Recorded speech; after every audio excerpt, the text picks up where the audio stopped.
Bonjour Engie, bonjour à tous. Alors, on va commencer par prendre la route de l'Italie. Comme dans de nombreux pays européens, on a assisté à un rejet des partis traditionnels. Oui, on a un peu l'impression que les partis traditionnels n'apportent pas de réponse aux préoccupations des gens. Libération revient sur le malaise démocratique qui touche la majorité des pays européens. C'est le mouvement 5 étoiles qui est sorti en tête des urnes et pourtant, il pourrait se révéler incapable de former une coalition. Le populisme est-il forcément néfaste? Oui, c'est ça la question. Avoir une formation politique anti-système n'est pas en soi dangereux pour la démocratie, mais la difficulté à gouverner est bien présente. Concernant les partis anti-système, eux, bien souvent sont très à cheval sur leurs principes, ce qui les fait gagner des voix, mais les rend incapables, de faire des compromis avec les autres formations politiques. Alors, le vrai danger, c'est le rapprochement de la droite vers la droite, et surtout vers son extrême, et petit à petit, la disparition de la social-démocratie qui est en panne d'idées, qui n'arrive plus à susciter aucun enthousiasme en Europe.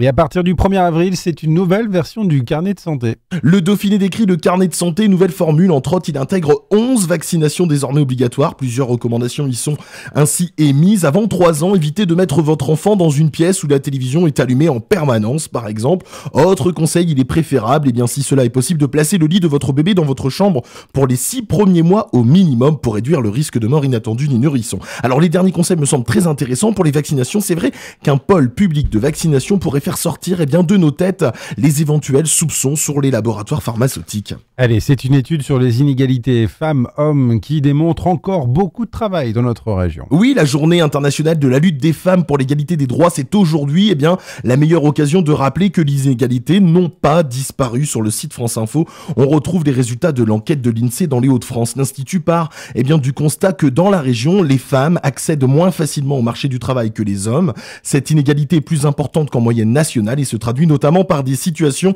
d'inactivité plus fréquentes dans la région. Les Hauts-de-France ont le plus faible taux d'emploi féminin de France, 54,8%. Nous ne sommes pas loin d'une femme sur deux. Alors oui, il reste encore beaucoup de boulot. Enfin, le portrait d'un homme qui a choisi de faire les choses pour ne pas avoir de regrets. Oui, c'est ce qu'il a pu dire à La Voix du Nord. Arnaud Bernier, 26 ans, a décidé de tout plaquer pour partir où? En Russie. Il travaillait dans le marketing en Allemagne, sa famille installée à Berlaymont et Poix-du-Nord. Il rejoint Moscou pour embarquer à bord du Transsibérien, une ligne de train longue de 9288 km, soit la plus grande ligne ferroviaire du monde qui l'a toujours fasciné. Autre lieu, le lac Baïkal, la plus grande réserve d'eau douce du monde, de la taille de la Belgique où il s'est rendu. Arnaud Bernier est parti avec ses économies et multiplie les petits boulots pour profiter pleinement de son voyage, comme traducteur, rédacteur d'articles ou encore professeur de français.